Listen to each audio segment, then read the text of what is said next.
¿Todo el resultado del 89 0.5 o lo mantuvo?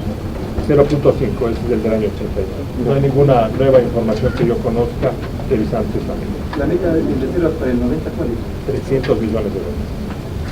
Economista, respecto a la liquidez, usted manifestó que podría ser una causa de las variaciones bruscas del dólar en las últimas semanas. Yo tengo una pregunta. La emisión monetaria, según datos que yo tengo a marzo 27, fue de 173.600 millones de sucres, que representa un incremento del 27,5%, que está bajo la programación de 38,5% que había pasado el gobierno en cuanto a emisión. ¿Cómo es posible que si la emisión es menor o es más baja de las metas programadas por el gobierno, la banca tenga tanta liquidez? ¿De dónde está esa liquidez? Bueno, le podría actualizar. La cifra al 30 de marzo es de 184.400 millones. Al 30 de marzo, 184.400 millones. La tasa de crecimiento es del 43.7% y la meta era el 38.5%, la meta es la que usted tenía. ¿38.5? Y 177.800 millones. De tal manera que ese es un elemento que a nosotros nos lleva a meditar sobre la existencia de un excedente de liquidez. En segundo lugar, la tasa interbancaria está muy baja. Inclusive no se hacen operaciones interbancarias porque los bancos tienen más allá de cubierto su encaje y hay excedentes no colocados por parte de los bancos. De tal manera que todo esto configura la hipótesis de que hay excedentes de liquidez. ¿Podría ser que las compras de oro que se realizan en Andija y se involucran gente importantes podrían estar aportando a la liquidez? No, es el programa general del Banco Central del Ecuador. También la expansión de la reserva monetaria implica monetización. Sí, no solo es un elemento, hay un conjunto de elementos. ¿Tiene una cifra de cuánto ha comprado el año pasado oro del Banco Central? No tengo, lamentablemente. Perdón, presidente, la cifra que yo era de circulante. No, emisión monetaria. No tiene una. No, emisión monetaria, que es lo que me estaba hablando. No tiene una. No lo tengo en el. Muchas gracias. Muchas gracias.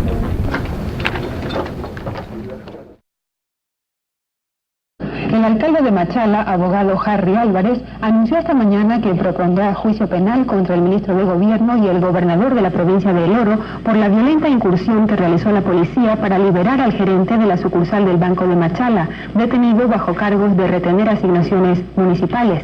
De otra parte, dijo que la actitud asumida por el instituto emisor al no entregar los valores retenidos por el impuesto del 1.5 por mil a la compañía SGS es inexplicable, toda vez que su función fue solo la de un agente de retención.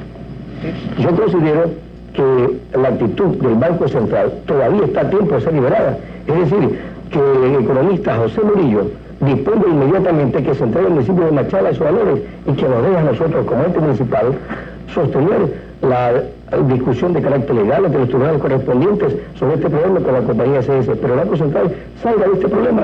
Lo que debe estar claro es que el Banco Central en este caso solo actúa como agente de retención y no como juez deliberante. Y no entendemos cuál es la razón para que el banco mantenga una posición de no entregar los valores, perjudicando a Machala y obviamente por la falta de desarrollo de obras. El cierre de operaciones del Banco Central para la compra de oro ha perjudicado a los mineros, provocando además que sean otros países y no el nuestro los que se beneficien con la extracción de la riqueza aurícola de suelo ecuatoriano. En Nambija y otras zonas mineras del país, hoy están cerradas las oficinas del Banco Central que fueron inauguradas en 1986 para la compra directa de oro a los mineros.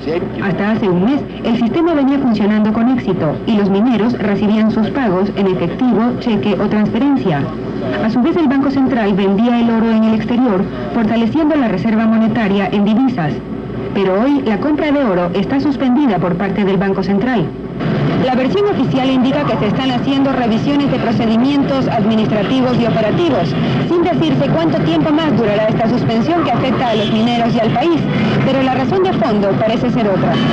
Yo conozco que la razón fundamental es que el Banco Central está preocupado de que cuando compra oro está inyectando liquidez, está inyectando sucres al mercado, y esto les preocupa porque ellos piensan que con esa liquidez sube el dólar. De manera que esta medida, como todas las medidas que toma el gobierno, como todas las medidas que toma la Junta Monetaria, están encaminadas es a que el dólar no suba y a mantenerlo artificialmente bajo. Es un grave error para el país, pero eso es lo que están haciendo.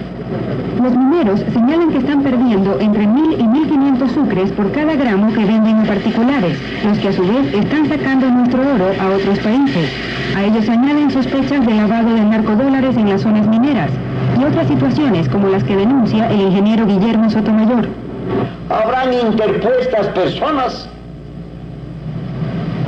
a comprar ese oro, eso es más que seguro. Están dejando que se enfríe un poco y ya estarán comprando. Igual que hay exfuncionarios del Banco Central que por interpuestas del anterior gobierno, que por interpuestas personas tienen molinos y explotan oro en Portobelo, Saruma. Yo digo los milagros, no en Salto, por lo menos en este momento. Denuncias que permiten imaginar oscuros intereses dentro de la actividad minera. Oro que se malbarata, divisas que fugan del país, mineros perjudicados.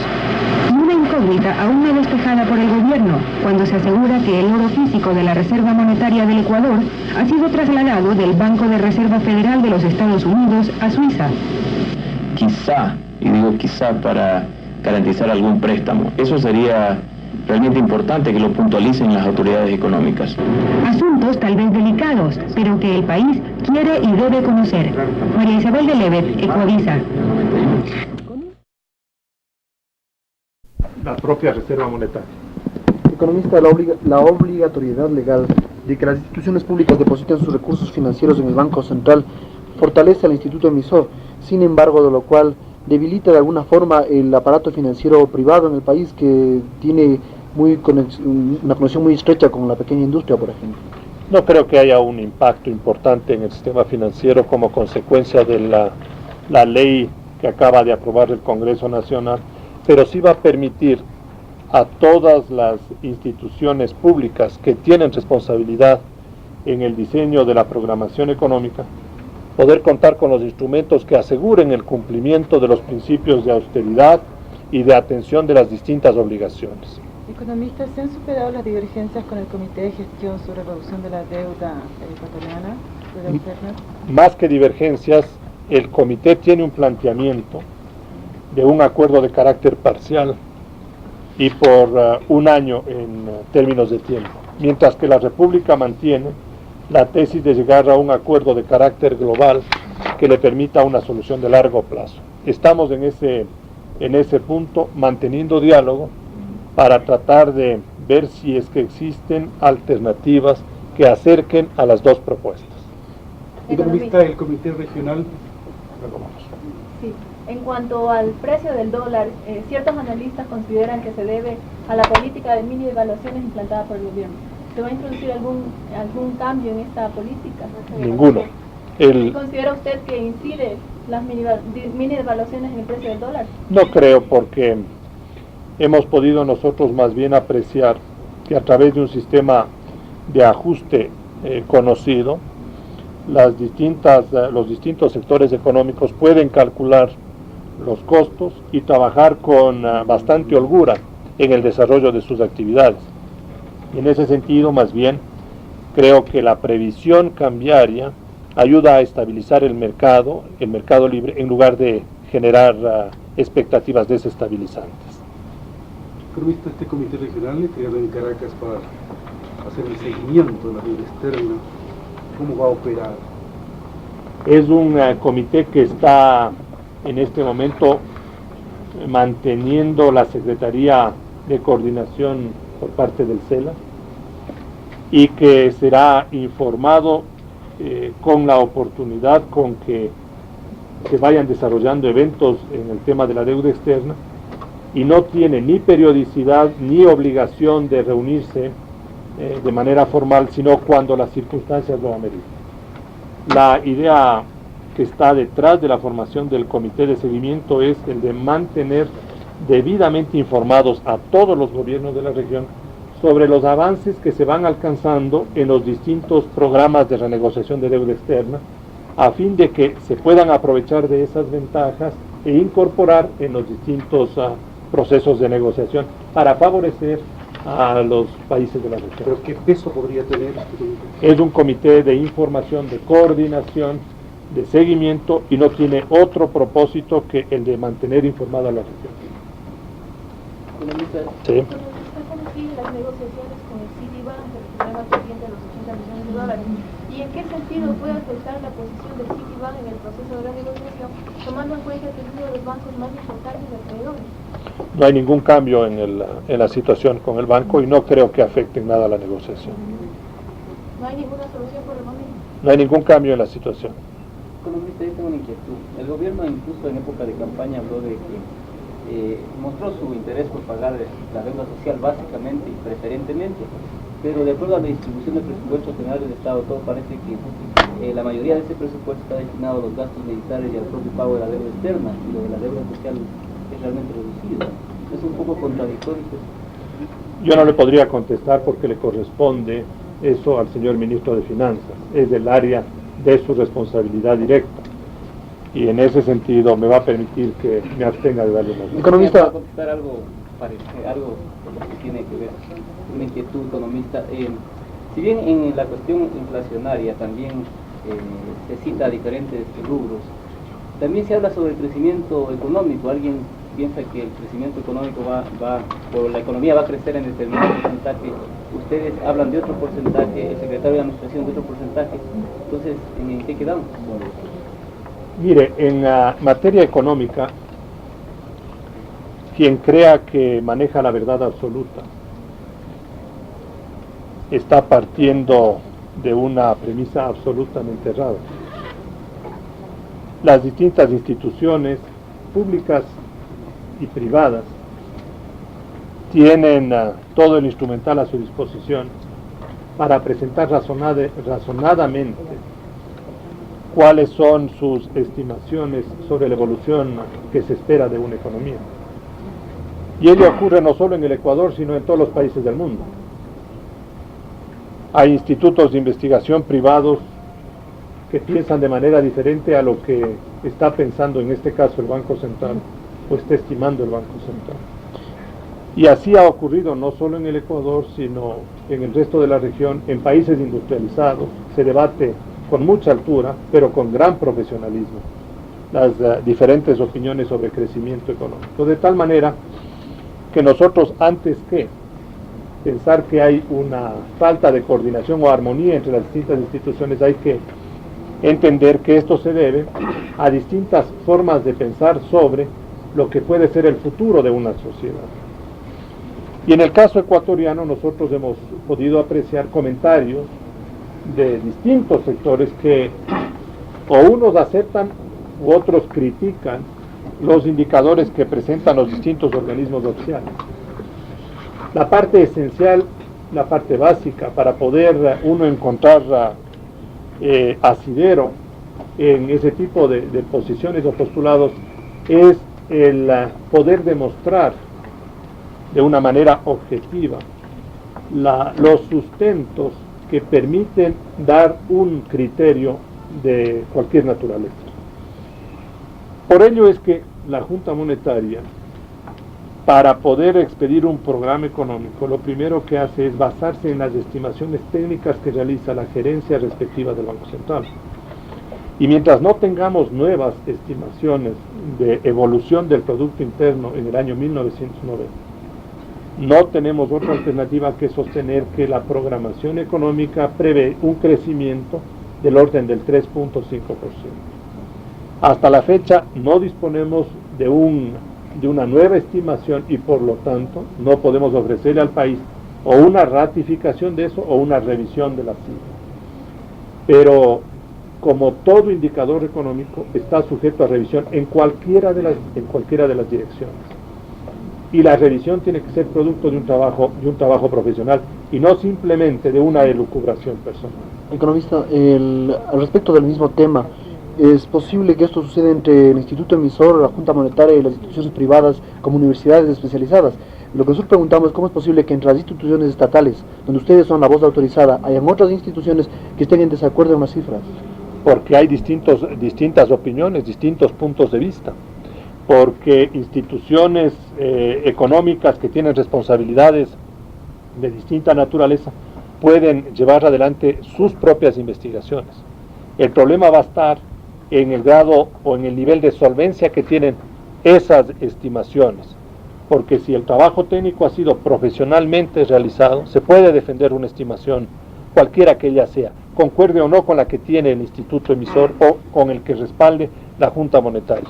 Pero la discusión técnica va a poderse llevar adelante tan pronto como el Banco Central tenga una nueva estimación de la evolución del Producto Interno para el año 1990. Mientras tanto, nos mantenemos sobre las bases, que son las únicas que disponemos, con las que se originó la elaboración del programa en vigencia. ¿Cuándo está prevista una nueva negociación con la banca acreedora? Y una segunda parte de la pregunta, ¿no piensa usted, seguirá pagando Ecuador solo el 30% de los intereses de la deuda a la banca? ¿Y no es esto un obstáculo para continuar las negociaciones? Y hay tres preguntas. Y cortita. El Ecuador seguirá pagando el 30% de intereses. Eso lo ha ratificado una vez más en estas visitas que hicimos a Europa y a nuestros acreedores europeos, porque no tiene capacidad de pago mayor y porque si lo haría, inclusive pondría en grave riesgo su programa de estabilización interna, que ha logrado poner orden fundamentalmente a las cuentas externas y a mejorar ostensiblemente la imagen del país en los mercados internacionales. De tal manera que nuestros acreedores están absolutamente informados de parte de la delegación ecuatoriana de que continuaremos con el pago parcial de intereses equivalente al 30% en el año 1990.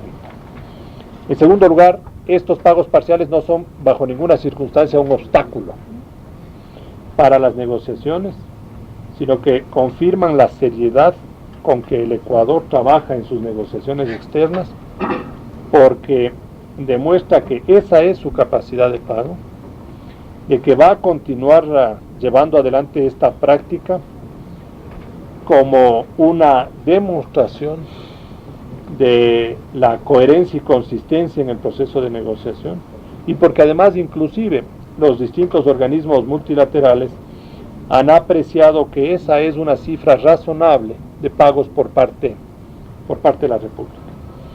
Y con respecto a su primera pregunta, el diálogo con la banca acreedora la mantenemos prácticamente de forma permanente. Más que reuniones de carácter formal, hoy estamos involucrados en diálogos directos todas las semanas, explorando distintos mecanismos, escuchando distintos criterios, pero en definitiva, manteniéndonos debidamente informadas las dos partes para ver si encontramos una fórmula de solución que sea consensual. Señor presidente, en sus declaraciones acaba de anunciar que en Caracas ha habido un consenso sobre las bases mínimas para el programa de tratamiento de deuda externa. ¿Pudiera singularizar alguna de estas bases mínimas? El consenso, por ejemplo, estableció que el flujo neto de capitales de la región, que ha sido negativo en los últimos años, debe ser reducido al 25% de dicho monto como consecuencia de las renegociaciones de la deuda externa. Esa es una base mínima establecida en los procesos de negociación. Un segundo elemento es de que en los procesos de negociación de la deuda externa debemos conseguir condiciones iguales de reducción de la misma, no solo con la banca acreedora, sino también con los gobiernos de los países industrializados. América Latina y cada país en particular ha venido negociando a través del Club de París de forma separada acuerdos que involucren reducción de deuda oficial. Pero hoy la región de manera consensual está planteando a los países industrializados de que el nivel de reducción de la deuda sea consistente y de igual magnitud del que estamos negociando con la banca acreedora, para lograr precisamente que el flujo neto de capitales se reduzca al 25%. El tercer elemento que está ahí involucrado es que los plazos de los bonos que se emitan deban ser entre 30 y 35 años para que puedan precisamente dar un alivio lo más sustantivo posible a la región a fin de que recuperen la estabilidad y el crecimiento. Ahí le doy algunos ejemplos de elementos que vienen a constituir la plataforma mínima de la negociación de la deuda externa en Latinoamérica. Gracias. No lo voy a criticar como nunca lo he criticado, porque no soy desleal.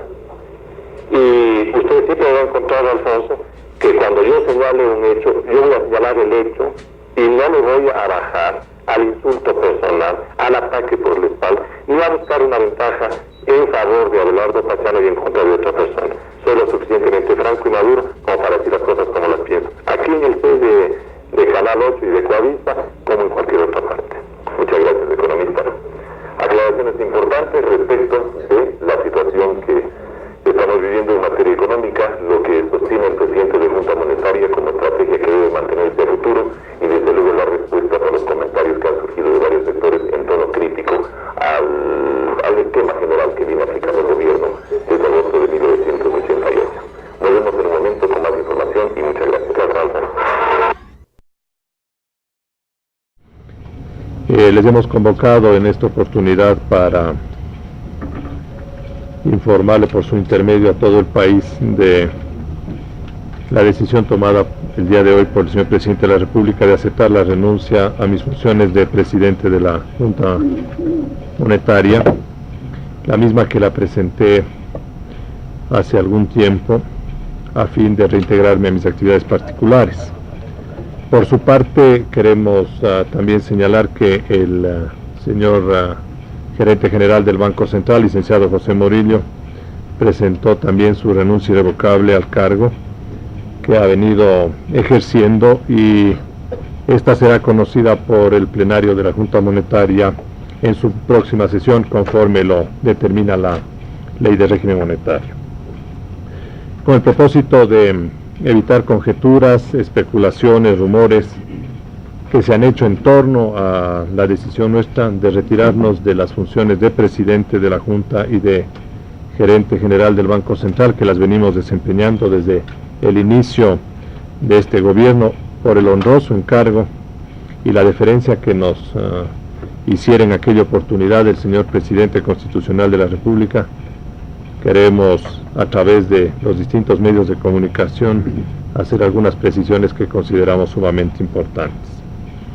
En primer lugar, debemos señalar que en el mes de abril y luego a principios del mes de junio, conforme lo van a poder apreciar de los documentos que distribuiremos el día de hoy, le hicimos conocer al señor presidente de nuestro interés de reintegrarnos a las actividades particulares, en razón de que se había cumplido un ciclo completo en la programación económica y en la consecución de los objetivos de estabilización que nos habíamos impuesto. Es más, al inicio de nuestras gestiones nos habíamos comprometido con el señor presidente a llevar adelante las responsabilidades que nos asignaron durante un lapso de aproximadamente 18 meses. Sin embargo, el señor presidente de la República, de manera reiterada y para nosotros muy honrosa, nos ha venido solicitando una postergación de la decisión que hoy damos a conocer al país. Finalmente, en esta semana hemos reiterado esta petición por el deseo que les hemos señalado de reintegrarnos a nuestras actividades y por la forma como conceptualizamos el manejo técnico de la política económica. En este sentido, nosotros queremos entregarle el día de hoy al país una información sobre el resultado de la gestión encomendada tanto a la presidencia de la Junta Monetaria como a la gerencia general del Banco Central. Información que se puede sintetizar de manera absolutamente objetiva y evidente en la recuperación de todos los indicadores económicos que han estado bajo nuestra responsabilidad, fundamentalmente en los aspectos cambiario, en el aspecto monetario, en el aspecto crediticio. La angustia que teníamos al iniciar nuestra gestión ha sido hoy más bien transformada en un importante debate, más bien buscando alternativas para la recuperación y la reactivación económica. Hoy tenemos la satisfacción de haber cumplido con nuestro deber, de haber satisfecho la gravísima responsabilidad que se sirvió encomendarnos el señor presidente constitucional de la República. Les vamos a adjuntar a todos ustedes el texto de nuestras renuncias. Ahí pueden apreciar que la renuncia presentada por el presidente de la Junta Monetaria lleva fecha 1 de junio del año en curso, que fue la oportunidad en la cual nosotros reiteramos la decisión y el pedido al señor presidente para poder reintegrarnos a nuestras actividades. E igualmente, anexo al boletín, ustedes pueden encontrar un cuadro con los principales indicadores macroeconómicos comparados como los recibimos en agosto de 1988 y cómo los entregamos a quienes nos van a suceder en las delicadas funciones que hoy hemos declinado. Para finalizar en mi intervención de esta noche, yo quiero reiterar el agradecimiento que tenemos al señor presidente constitucional de la República por la confianza que siempre tuvo en nosotros, el apoyo que nos brindó de manera irrestricta, de manera permanente, por esa decisión de llevar adelante un programa que implica un sacrificio político, pero que nosotros estamos seguros es una siembra que dará frutos muy satisfactorios para el país en los próximos años. Queremos también expresar nuestro reconocimiento a los señores vocales de la Junta Monetaria, yo de manera particular al señor gerente general del Banco Central, porque ha constituido un pilar indiscutible en el desarrollo de nuestro programa económico, a los funcionarios del Banco Central que nos brindaron siempre con el apoyo, por supuesto a los medios de comunicación que nos abrieron las puertas para poder expresar la opinión nuestra, y reiterarle al país que, como en todos los actos de nuestra vida pública y en nuestra vida privada, estamos listos a responder ante los organismos competentes de ser necesario y se nos pida explicaciones o aclaraciones, porque esa debe ser la responsabilidad de los ecuatorianos a quienes se les asigna funciones como las que nosotros hemos desempeñado. Esto es en definitiva lo que yo les quería expresar en esta noche, y de mi parte muchas gracias. Va a hablar el señor gerente general, si me permite. Para reiterar simplemente el hecho de que asumimos estas delicadas responsabilidades por un periodo fijo, pero que por este deferente pedido del señor presidente de la República se ha venido postergando esta decisión. Por otra parte, hacer público también mi agradecimiento personal al señor presidente de la República, al señor presidente de la Junta Monetaria, a los señores vocales de la Junta y muy en especial a todos y cada uno de los funcionarios y empleados del Banco Central que han brindado todo su apoyo para esta labor. Yo también quiero dejar muy en claro la responsabilidad democrática, que la cumpliremos ante cualquier llamado del Congreso Nacional. Eso es todo, señor presidente. Economista Patrano, con esta renuncia, ¿continúa la política gradualista o concluye esta política gradualista? Yo creo que a nosotros no nos corresponde dar una opinión de esa naturaleza. Nosotros hemos expresado, mientras hemos ejercido estas funciones, cuál es la forma de pensar personal. Hoy, permítanos que nosotros no demos una opinión de carácter especulativo, por el bien de quienes nos van a suceder en estas funciones y por la tranquilidad que requiere el país para que el campo económico siga siendo un elemento que busque bienestar para todos los ecuatorianos. Hay un asunto. Economista, ¿qué relación tiene su renuncia con la presión ejercida por el partido gobernante Izquierda Democrática sobre quienes ostentan el poder ahora, es decir, el presidente de la República y el resto del gabinete, a fin de que, como decían, se oxigene el área financiera y económica del Estado?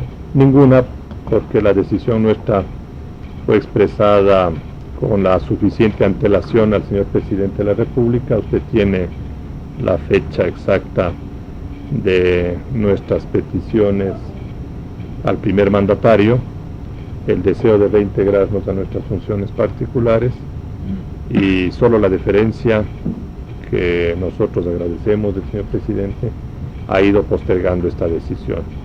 Es nuestro deseo reintegrarnos a las actividades particulares una vez que creemos haber cumplido con el deber que se encarga a un funcionario público, el tratar de llevar adelante una gestión para la búsqueda de soluciones de los problemas que están bajo la responsabilidad de cada uno de nosotros.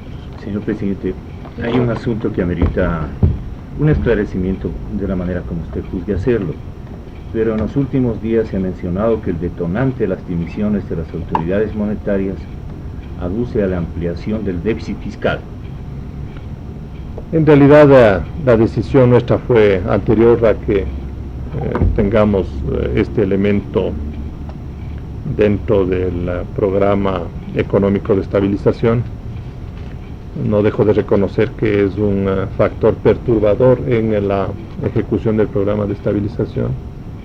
Para nuestro descargo y nuestra tranquilidad, y como una demostración más de que hemos formado parte de un gobierno serio, de un gobierno que no le oculta la verdad al país, le dijimos la dificultad que estábamos enfrentando, y hoy esperamos que los departamentos o las unidades gubernamentales respectivas establezcan los correctivos que les ¿Ha sido un elemento conspirativo esto del déficit fiscal? No, para la gestión de ustedes. Para nuestra decisión no. La decisión estaba tomada con antelación. Los resultados que tenemos en nuestros campos son satisfactorios. Ojalá hubiéramos podido hacer más. Hay limitaciones siempre en una gestión pública, pero lo que sí le podemos decir al país es que hemos trabajado con ahínco. Hay más allá de una persona, un equipo que ha tratado de darle todo el esfuerzo y la preparación humana en bien del país, y eso simplemente porque debíamos cumplir nuestra obligación y nada más. De tal manera que lo que sí les podemos decir es que la situación en la que quede el Ecuador a nuestro retiro es una situación mucho mejor, sustantivamente mejor, mucho más manejable, mucho más estable de la que encontramos cuando iniciamos nuestro trabajo. ¿El economista se conoce la persona que vendría a reemplazar a sus funciones? No, nosotros no conocemos todavía. ¿Y tampoco el gerente del Banco Central? No conocemos. Eso le corresponde nombrar a la Junta Monetaria, entiendo, en la misma sesión en que conozcan de la renuncia irrevocable del licenciado Mauricio. Economista, no se cumplió con la meta del 30% de inflación. ¿Esto qué opinión le merece? Que es más allá de cualquier discusión de carácter político, debe constituir un anhelo ecuatoriano, porque es el factor perturbador más importante que tiene la economía nacional. Lo hemos logrado reducir. Ustedes tienen en el indicador que cuando llegamos a la Junta Monetaria y a la gerencia del Banco Central, la inflación anual de agosto del 88 era el 63%, y la tendencia anualizada decía que podía alcanzar el 74%, mientras hoy la inflación anual es del 48%. A pesar de todos los tropiezos que hemos tenido, creemos que la inflación está en un proceso de reducción lento, pero si perseveramos en una línea de austeridad nacional, que es nuestra forma de pensar, le doblegaremos a este fenómeno. Señor economista, ¿se abandona el barco antes de que este naufrague o salga a flote? Nosotros no ni abandonamos los barcos cuando naufragan, sino más bien hemos entrado en el barco cuando prácticamente no tenía casi señales de vida. Hoy salimos cuando el barco está realmente navegando sin las dificultades en las que nosotros les encontramos. ¿Puede volver a naufragar? Aparte de decirle si siente alguna añoranza cuando se despide de la tienda naranja. Como opinión, quisiera pedirle una opinión muy valedera suya. ¿Está de acuerdo que continúe la política gradualista? Que en todos los países que usan este mecanismo han fracasado. ¿Cuál es el criterio y cómo deja en esperanza al país? Bueno, nos retiramos con la satisfacción del deber cumplido, simplemente. Con la esperanza de que el Ecuador tenga ambiente internacional más favorable en el futuro, que coadyuve al esfuerzo serio que realizan todos los sectores, con la profunda convicción de que las políticas que se pusieron en ejecución eran las más convenientes para el país, las que menos costo social involucraban, y también con el conocimiento pleno de que no hay en América Latina un ejemplo de política gradualista fracasada. Lo que América Latina está lleno de ejemplos es de políticas de shock fracasados, pero más bien las políticas gradualistas que se han dado en América Latina, con perseverancia, con sacrificio, porque eso es lo que demanda este tipo de políticas, a la larga dan resultados favorables para todos. No encuentro yo en América Latina más bien un ejemplo de la línea de lo que usted me ha mencionado. Perú, yo creo que tenemos un ejemplo más bien de no hacer nada. El plan primavera, el plan son planes de shock, son planes de shock, no son planes de un ajuste gradual en donde estemos tratando de minimizar el costo del ajuste y en donde estemos buscando más bien de que las pequeñas actividades de dimensión muy reducida en nuestros países sucumban. El plan primavera, el plan cruzado, el plan austral, el plan INTI, si se quieren, todos han sido planes de shock y más bien nuestra posición es la antítesis de ello. Señor presidente, al Ecuador, al Estado ecuatoriano, al gobierno del Ecuador, le queda el suficiente espacio para provocar una recomposición de los compromisos adquiridos por el país ante el Fondo Monetario Internacional. Yo creo que sí. El país tiene en este momento una imagen muy seria en los mercados internacionales. Es un gobierno responsable que ha sabido llevar adelante programas duros, ha sabido enfrentar la gravísima y delicada tarea de gobernar. A nosotros no nos queda otra expresión sino la satisfacción de haber participado con nuestro grano de arena en la búsqueda de soluciones y en la atención a los distintos problemas, y creo que en el campo internacional las relaciones con los organismos internacionales se llevarán de una manera normal. Perdón, economista, ¿te acompañará al presidente a Washington? De eso no le podría decir todavía. Porque van a tratar sobre asuntos de deuda externa. Así es, pero de eso no podría dar una opinión en este momento. ¿Usted no va a acompañar al presidente? No le estoy diciendo ni lo uno ni lo otro, lo que estoy diciendo es que no le puedo dar una información todavía. Señor economista, ¿cuáles fueron las principales divergencias que se determinaron entre el Ministerio de Finanzas y la Junta Administrativa? No hay divergencias. Lo que nosotros hemos expresado es que había un desajuste del gasto fiscal que involucra a todas las instituciones públicas frente a lo que teníamos programado y que eso ocasionaba una revisión de la programación de carácter monetario. ¿Se negaron a corregir No, lo que estamos diciendo es que había un problema de esa naturaleza y ahora está anunciado las medidas para los correctivos pertinentes. Economista, en el informe prácticamente la mayor parte de los indicadores macroeconómicos determinan acciones positivas para el plan aplicado por ustedes. Sin embargo, no se habla sobre el asunto de deuda externa. ¿Usted considera que la acción realizada por ustedes no fue óptima en esa área? En las renuncias nuestras se encuentra la explicación detallada de lo que son acciones de política económica no valorables, no cuantificables.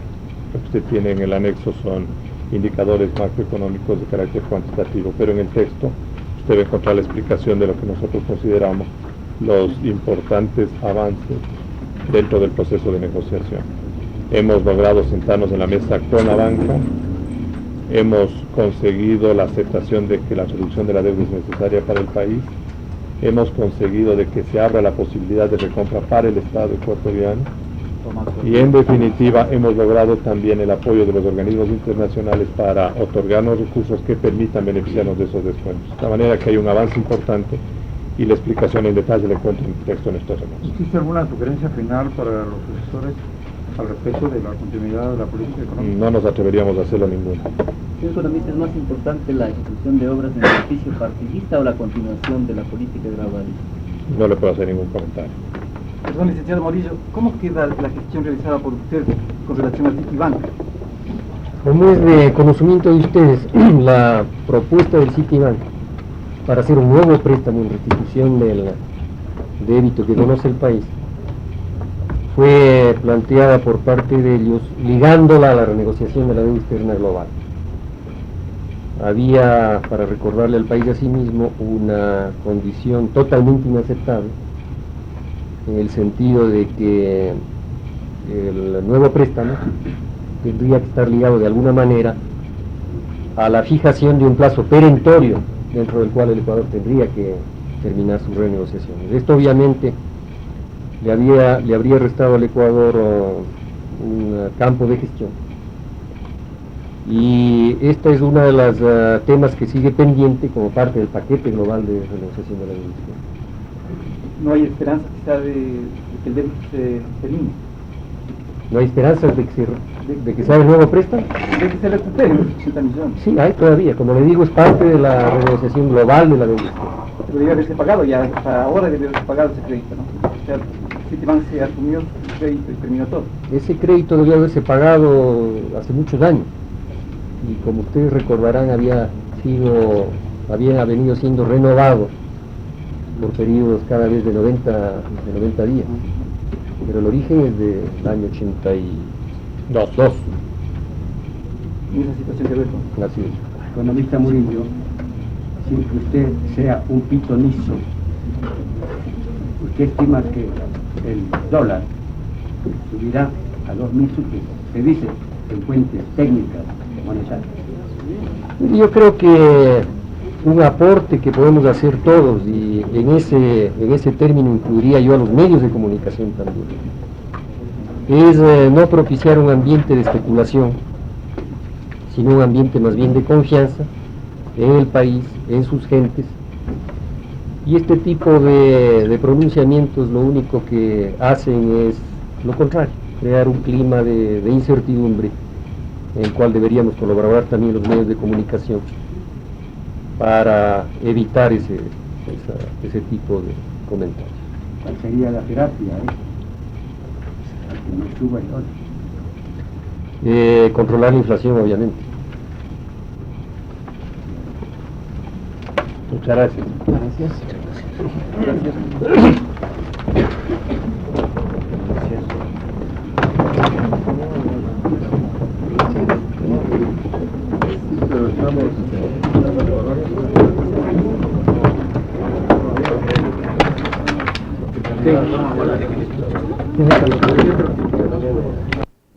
Básicamente la idea, digamos, por la televisión es que nosotros podemos utilizar en los informativos para hacer negocios de esto.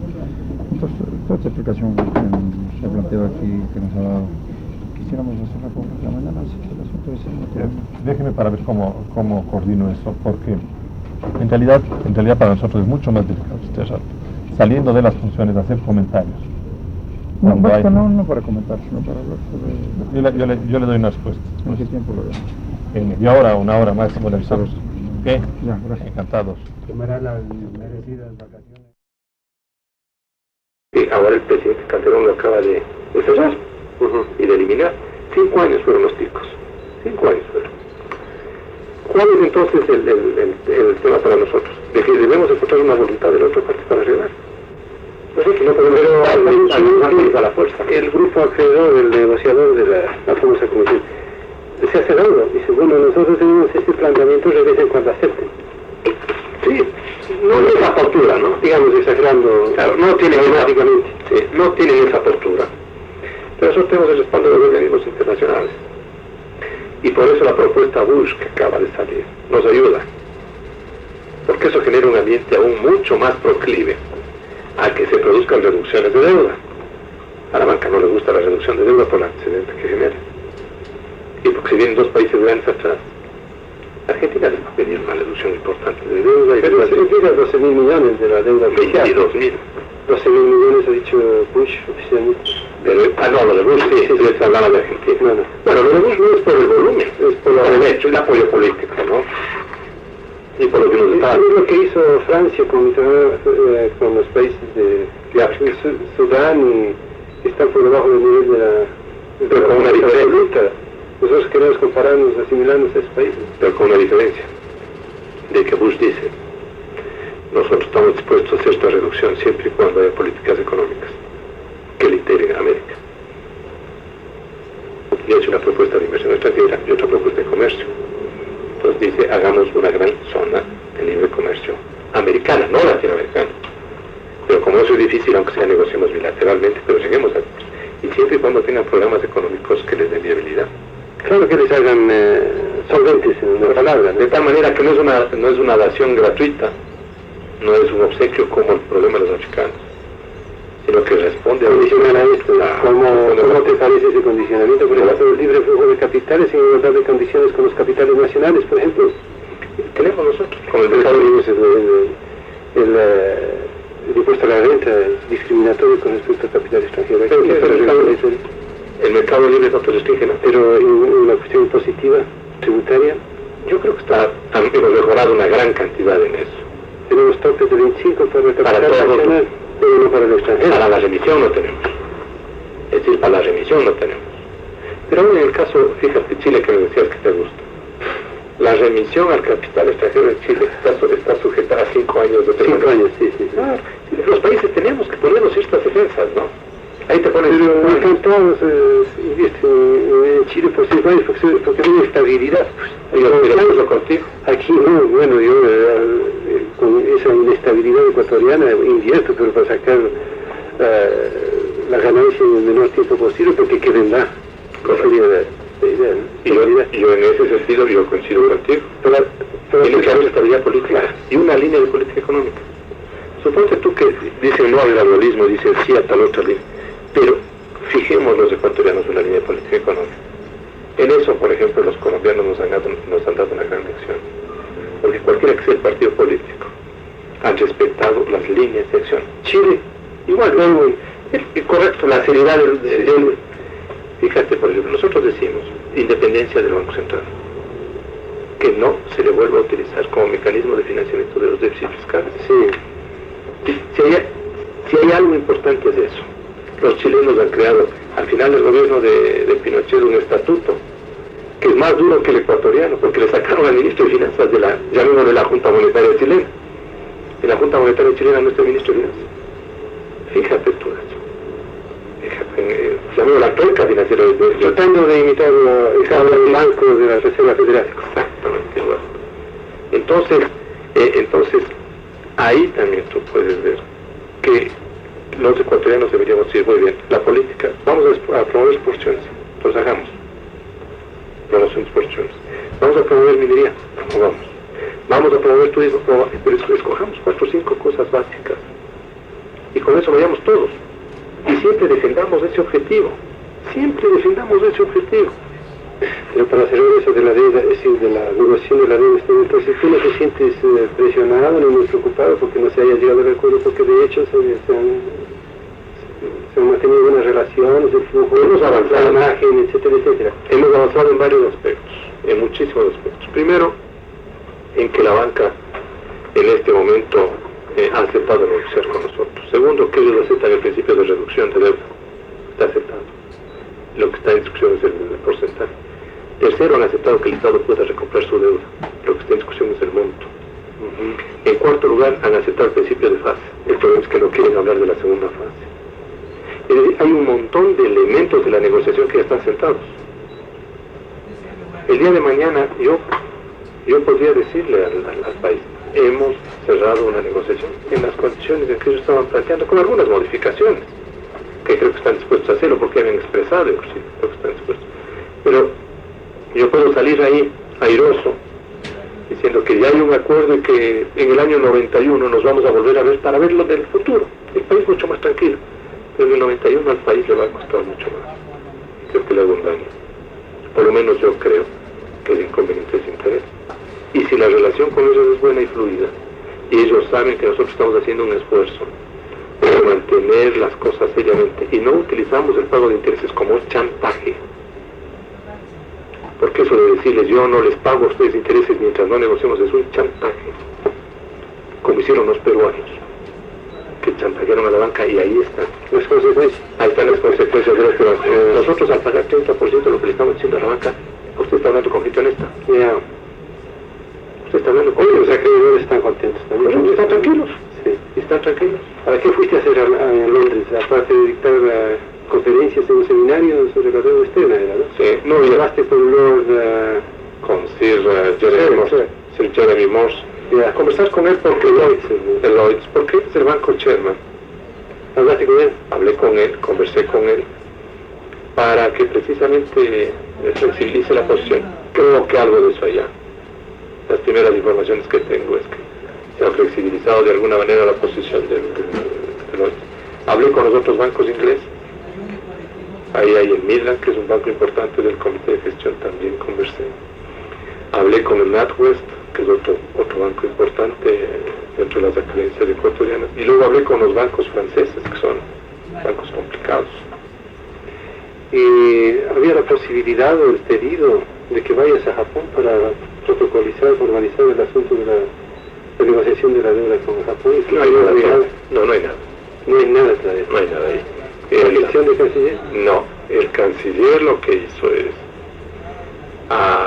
ratificar una propuesta nuestra de solicitar un apoyo financiero al Japón dentro de la línea de renegociación, pero que el apoyo viene para conseguir recursos japoneses, fundamentalmente en soporte de dos programas nuestros. El uno, el programa de reforma del comercio exterior ecuatoriano y de promoción de exportaciones, y el otro, el programa de reforestación de AIMA, de la Asociación de Industriales Madereros del Ecuador, que tienen un proyecto de 500.000 hectáreas de forestación en las estribaciones de la cordillera occidental, que cuenta con el apoyo de la Junta y que le estamos buscando recursos, y que hasta aquí ya tenemos tres fuentes. Banco Mundial, que nos ofreció en el programa de 3 años $50 millones, Japón, que le hemos pedido y que parece que va a entrar, y Alemania, que le hemos pedido. ¿Por qué monto hay alguna idea? Cada uno de 50 millones. Pero lo que se necesita son 450 millones de dólares en 10 años, porque el proyecto de AIMA es para 10 años. Entonces, el ministro de Relaciones Exteriores ratificó ese pedido nuestro, pero no había nada en la negociación de deuda. Esto no es interferencia en el área y más bien para que te des cuenta que sí nos llevamos bien con el libro. Y bueno, mencionaron lo del comercio exterior, también hay algún monto de esa asistencia. 100 millones.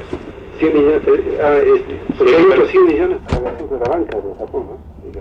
Modernización del sistema bancario. No. Se refiere a esto de comercio exterior. Ahí seguramente recomendarán sacar del Banco Central todo lo que se cambia. No te digo que no hay nada de eso en ningún documento. Te puedo enseñar los documentos para que veas eso. Idea nuestra. Y tú eres el primero al que le hemos dicho esto. Tú eres el primero que le hemos dicho. Muy buena. Es decir, ve cómo podemos sacarnos toda esa unidad. Porque el Banco Central no debe hacer comercio exterior.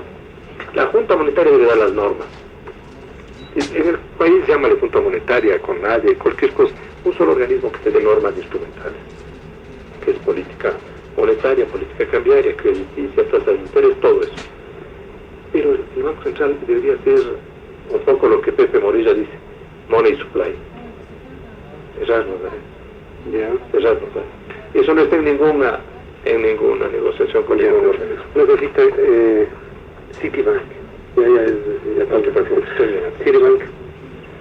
No hay ninguna conversación adicional. Lamentablemente varias ofertas de ellos de cerrar la negociación no han sido cumplidas, lamentablemente.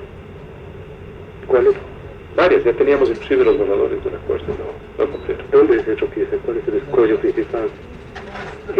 En realidad el gobierno ecuatoriano quiere que el asunto de los 80 millones se involucre dentro del problema general de la deuda, y el Citibank no quiere. No, están separadas las cosas, totalmente separadas. Desde el principio separadas. ¿No quería mencionar algún escollo así de bulto? No, te diría que es la actitud general. Empeñan su palabra. Eso es. Mucho se rumora de que tú ya no te quieres separar. Así es, se rumora. Hasta fechas decían. Ya me decían que el 15 me iba. Sí, que el lunes ya no regresabas a casa. Vamos a ver lo que estás haciendo. El lunes les llamas para ver que se cumple.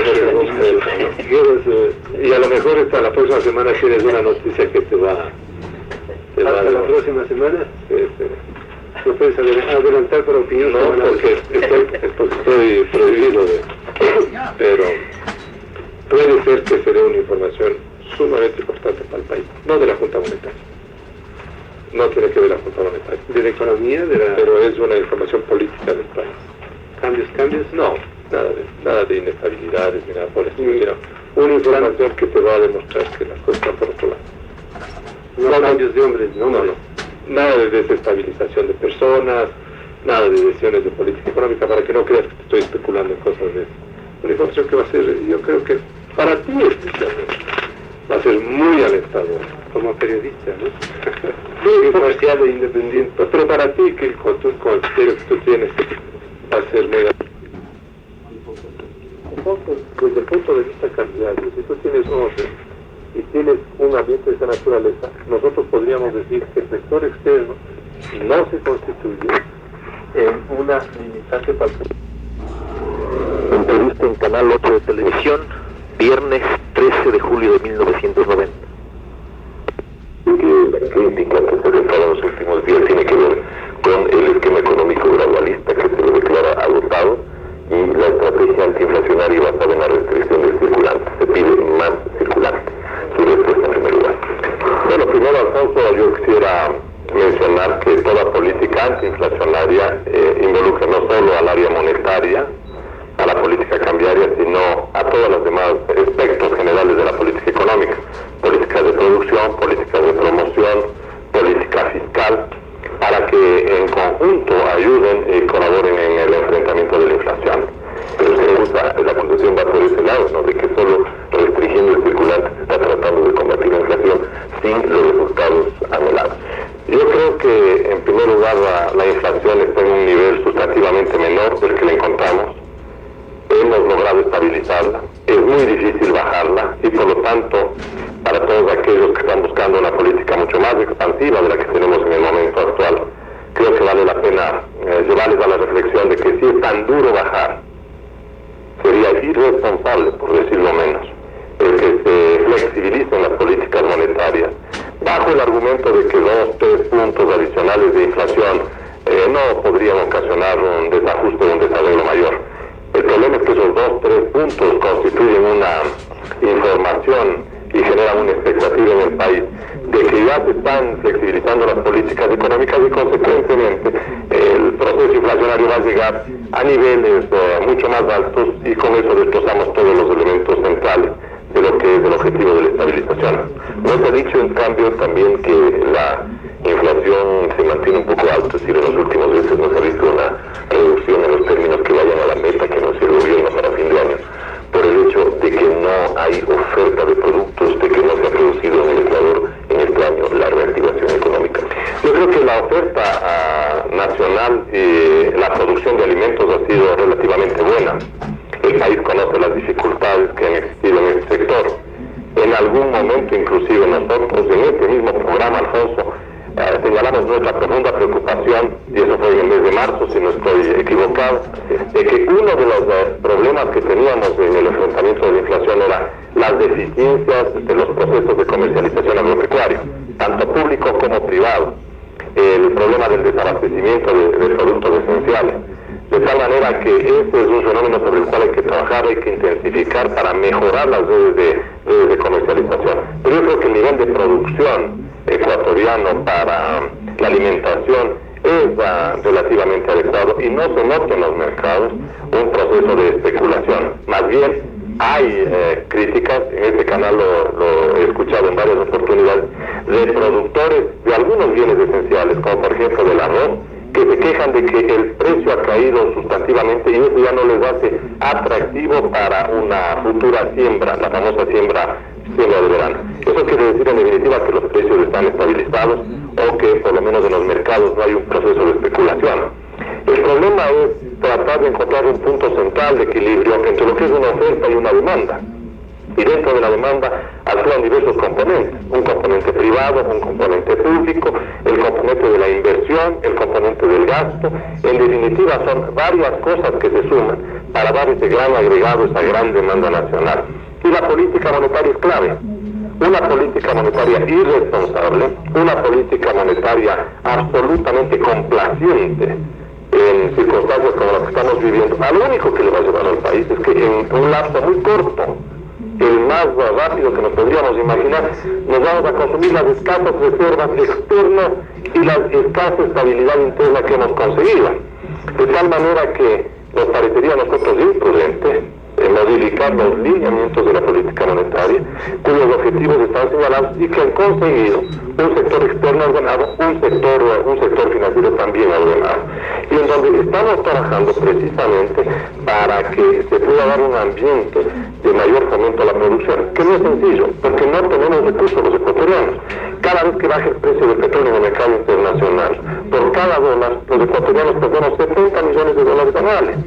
De tal manera que eso es un empobrecimiento nacional. La pregunta que uno se tiene que hacer es, si perdemos 70 millones de dólares, ¿podríamos seguir gastando igual que en condiciones anteriores? Creo que no. Tal vez lo que ha molestado, si cabe la expresión, en los últimos días ha sido el hecho de que la Junta Monetaria ha condicionado la concesión de crédito para el sector privado al arreglo de la situación fiscal. Un poco, alguien decía como que la Junta Monetaria se está lavando las manos frente a las acciones que tiene que desarrollar el gobierno en su conjunto y en particular el Ministerio de Finanzas para racionalizar el gasto y reducirlo a lo que debe realmente existir y no sacrificar al sector privado. Sobre eso varios comentarios, Alfonso, hoy me da esta gratísima oportunidad. Primero, cuando nosotros en el mes de marzo mencionábamos que una de las dificultades de la inflación era la comercialización agropecuaria, a nadie se le ocurrió decir que estábamos criticando al ministro de Agricultura, sino estábamos señalando un hecho real, porque no nos gusta ocultar la verdad al país, nunca lo hemos hecho. Es mejor decir, y estamos convencidos, decir cuáles son las dificultades que enfrentamos antes que ocultar la misma al país. En este momento lo que nosotros hemos señalado es que hay un hecho que ha sido reconocido por el propio ministro de Finanzas, de que el gasto fiscal se desarregló frente al programa monetario y financiero. ¿Por qué es que la Junta Monetaria tuvo que tomar las medidas que son de conocimiento público? Porque simplemente el retiro de los fondos públicos, de las cuentas corrientes del sector público, que involucra a entidades controladas por el gobierno, a entidades no controladas por el gobierno, que involucra el presupuesto del Estado, en conjunto a todas las actividades públicas, el retiro de los fondos está ocasionando una presión en la emisión monetaria, porque cada vez que se acercan al Banco Central a cobrar un cheque, sale dinero a circular. Y si el sector público retira dinero, quiere decir que estamos generando una presión monetaria que luego va a ir al propio sector privado. Porque para darle un ejemplo que comprenda a la ciudadanía, cuando se paga el sueldo a un empleado público, el empleado público gasta en su alimentación, en su vestido, en los colegios de los hijos, en el transporte, etc. Es decir, ese dinero que sale por la vía pública va al sector privado, va a la banca, va a los comerciantes, va a los industriales, va a los distintos sectores. Se crea demanda. Se crea una demanda. Entonces, el problema que se tiene es que en lugar de tener una política crediticia directa del Banco Central a los sectores productivos, hay una política indirecta por la vía del gasto público. Pero no se puede tener abiertas las dos válvulas, porque eso sería irresponsable. Eso les ha pasado a muchos países de América Latina. Nosotros hemos advertido desde el principio, el Banco Central no puede manejar una política monetaria absolutamente descontrolada. Estamos en riesgo ahora de que se cierren más bien las dos válvulas y entremos en un estado de retorno. No, porque como el señor ministro de Finanzas lo ha anunciado, reconociendo lo que la Junta Monetaria señaló como un hecho, y sin señalar las causas porque la Junta no conoce las causas, no parte el tema porque no es de su incumbencia. Pero lo que el señor ministro reconoció es que había un problema fiscal, que se van a tomar los correctivos. Y tan pronto esos correctivos vayan dando resultado en las cuentas monetarias, porque eso se tiene que reflejar en las cuentas fiscales que están depositadas en el Banco Central del Ecuador, tan pronto se vayan dando esos resultados, tenga usted la absoluta seguridad que se propondrá a la Junta Monetaria la decisión de ir reabriendo aquellas líneas crediticias privadas que están cerradas, porque no están todas cerradas tampoco. El sector agropecuario tiene abiertas todas las líneas sin restricción alguna. ¿Por qué? Porque es el sector que nos abastece a todos los ecuatorianos. Y yo le he dicho al país que ese es inclusive un riesgo que se está tomando en la política monetaria, pero es un riesgo que hay que jugárselo. Lo que no puede, y lo que sería absolutamente irresponsable de nuestra parte, es flexibilizar toda la política monetaria o eliminar la política cambiaria. Y aquí permítame que yo aproveche el canal para señalarle que, por ejemplo, críticas a las últimas decisiones que se han hecho, especialmente en medios de Guayaquil, por personas muy serias, dicen que la devaluación que propuso la Junta es una devaluación insuficiente. El 3.5 se dice que debió haber sido el 27%. Hay una declaración, por ejemplo, de Walter Spurrier, un hombre serio, de Walter Spurrier, que dice que debería haber sido del 15%.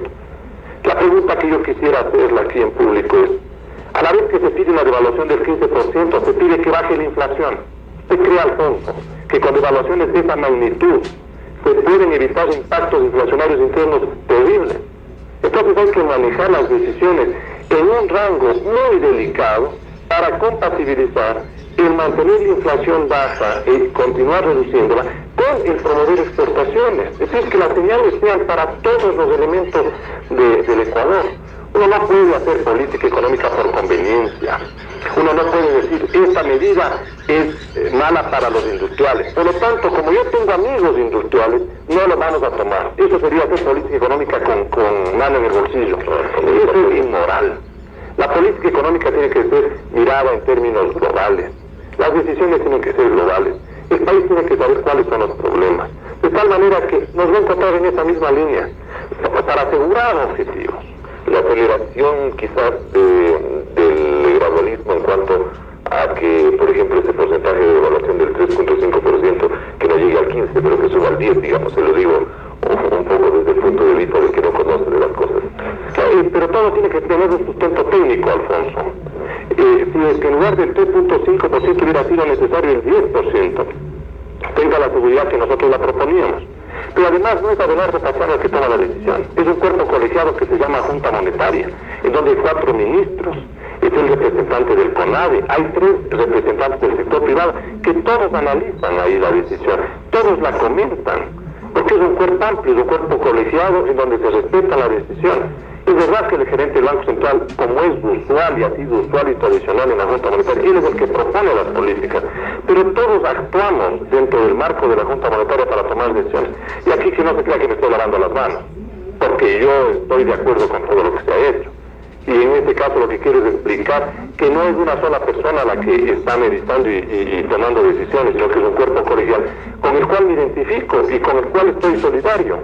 Pero la verdad de las cosas es que en este tipo de declaraciones de Alfonso, hasta de una manera insidiosa, hay gente que quiere encontrar que la posición de la Junta Monetaria, como usted mencionaba, es una suerte de lavarse de manos o algo por el estilo. Hay gente que dice que con esto se ha creado un ambiente hostil entre 2 funcionarios o que la Junta Monetaria critica la política del gobierno. De ninguna manera. Esto es señalar un hecho que merece ser corregido. Nosotros somos lo suficientemente serios como para hablar por nosotros mismos, decir al país las cosas, no buscamos terceras personas, le decimos al país lo que queremos. Y esas personas insidiosas lo que quieren es un poco pescar a río revuelto. Y no nos van a encontrar. No hay distanciamiento entre usted y el ministro de Finanzas. No hay distanciamiento en el sentido personal, como no tiene que haberlo, porque lo que estamos discutiendo son tesis, Alfonso. Uno puede discrepar, y tiene que discrepar, porque si no sería simplemente tener una suerte de rebaño en donde nadie opina. Horrible en un gobierno. ¿No ha creado eso una especie de divorcio de la política? Es decir, no convierte en incoherente a la política económica general esta diferencia de opiniones. Si hubiéramos nosotros flexibilizado, Alfonso, la política monetaria para evitarnos las críticas que nosotros enfrentamos de los sectores productivos, y de esta manera descoyuntábamos a todo el esquema general, ¿sí? Pero no vamos a ceder en nuestra postura. Es mucho más importante el interés nacional de estabilizar la economía, es muchísimo más importante que ceder a una pretensión o a una vanidad personal de no recibir críticas. Podríamos decir entonces que una vez que se ha anunciado la corrección del gasto público y cuando empiece a funcionar este programa que está preparando el ministro de Finanzas, se corregirá a su vez ese divorcio de políticas. No hay divorcio, Alfonso. Ahí lo que se va a corregir son la decisión de ir abriendo aquellas líneas de crédito que están cerradas para el sector privado.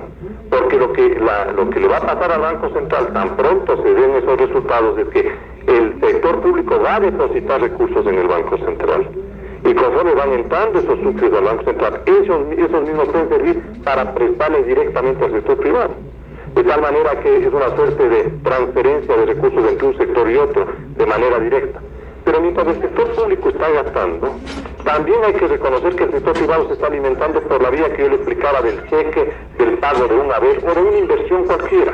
De tal manera que no hay un estrangulamiento, como mencionan, ciertos representantes gremiales respecto a la política monetaria, porque inclusive si ellos miran con detenimiento el crecimiento de los medios circulantes o el crecimiento de la emisión, van a reconocer que está por encima de lo programado. Ahora, hay otro aspecto que vale tomar en cuenta. El asunto va tomando un cariz político por el hecho de que las críticas empiezan a surgir no solo del lado de los sectores más bien identificados con la oposición o personas que simplemente no comparten sus criterios en materia económica. En este momento ya la izquierda democrática, los diputados electos que se reunieron ayer con la directiva nacional, en cierto modo plantean un cambio en la estrategia económica y desde luego la crítica va directamente contra ustedes. Diputado Mejía decía ayer que usted debía renunciar. ¿Cómo toma estas críticas? Como la debo tomar yo en toda oportunidad que he ejercido una función pública, son 18 años de estar en el sector público, Alfonso. El señor presidente de la República me pidió que ejerza la función de presidente de la Junta Monetaria. No me aferro ni me he aferrado a una función pública. No tengo yo ese vicio de la empleomanía pública. Y cuando el señor presidente crea que yo debo retirarme, pues el cargo está ahí realmente a la disposición. En ese sentido, yo seguiré cumpliendo mi responsabilidad en función de lo que yo creo y no puedo realmente modificar aquellos conceptos que considero absolutamente básicos, absolutamente indispensables para la estabilidad nacional. Por ejemplo, la independencia financiera del Banco Central. No se puede transigir con esos principios. El mantenimiento de una política monetaria seria y ordenada, el mantenimiento de una política cambiaria predecible y ordenada como lo tienen ahora, porque nadie puede quejarse, ningún importador puede quejarse, ningún exportador puede quejarse de que hay transacciones oscuras, raras en el sistema. Las rondas de divisas son cristalinas, el costo de la divisa en el Banco Central es para todos los ecuatorianos, no hay atrasos de pagos, hemos ordenado la economía nacional en los sectores monetario, crediticio, cambiario, de tal manera que esos principios nosotros no los podemos romper. Y si el diputado Mejía o los representantes de la izquierda democrática creen que tiene que haber una modificación por el bien del país, pero que se lo haga, pero que se lo haga haciendo propuestas concretas, porque lo que no debemos nosotros es simplemente atacar, insultar, vilipendiar a la gente, porque eso es señal de que no se tiene ideas para debatir, eso es señal de mediocridad. No me estoy refiriendo en este caso expresamente al diputado Mejía, pero en esta semana sí hemos recibido nosotros vilipendios, calumnias, inclusive hasta comentarios insidiosos. Creo que demuestran mediocridad de las personas que están actuando. ¿No está entonces usted dispuesto a renunciar ante estas presiones? Le afirmo una vez más, Alfonso, que esta función que yo le estoy ejerciendo la he llevado adelante por pedido del señor presidente, y en ese sentido yo mantendré la responsabilidad que me ha sido encargada mientras cuente con el respaldo del presidente de la República. En eso soy muy sensible, yo no quiero ni aferrarme ni tengo interés en aferrarme a esta función, pero mientras estemos ejerciendo la función de presidente de la Junta Monetaria, no dejaremos en decirle al país las cosas como son, con franqueza, sin ningún interés político, porque nosotros no hemos utilizado la Junta Monetaria para fines políticos, no hemos permitido que el Banco Central se hagan donaciones políticas, y más bien hemos buscado un ordenamiento general. Y si tenemos que irnos a la casa, nos iremos nosotros con la frente alta, con la satisfacción de haber cumplido, porque cuando llegamos a esta función, la situación era prácticamente inmanejable. Aparentemente la izquierda democrática trata de promover al ingeniero Gallardo como un futuro presidente de la Junta Monetaria. ¿Cree usted que de algún modo y por estas injerencias que se vayan a politizar las decisiones económicas en los actuales momentos? Yo espero que no se politicen, y le digo sinceramente que ninguno de los rumores que circulan en el país me afectan o afectan las relaciones que debo tener yo con todas las personas con quienes conforman el gobierno. Es más, soy parte del gobierno.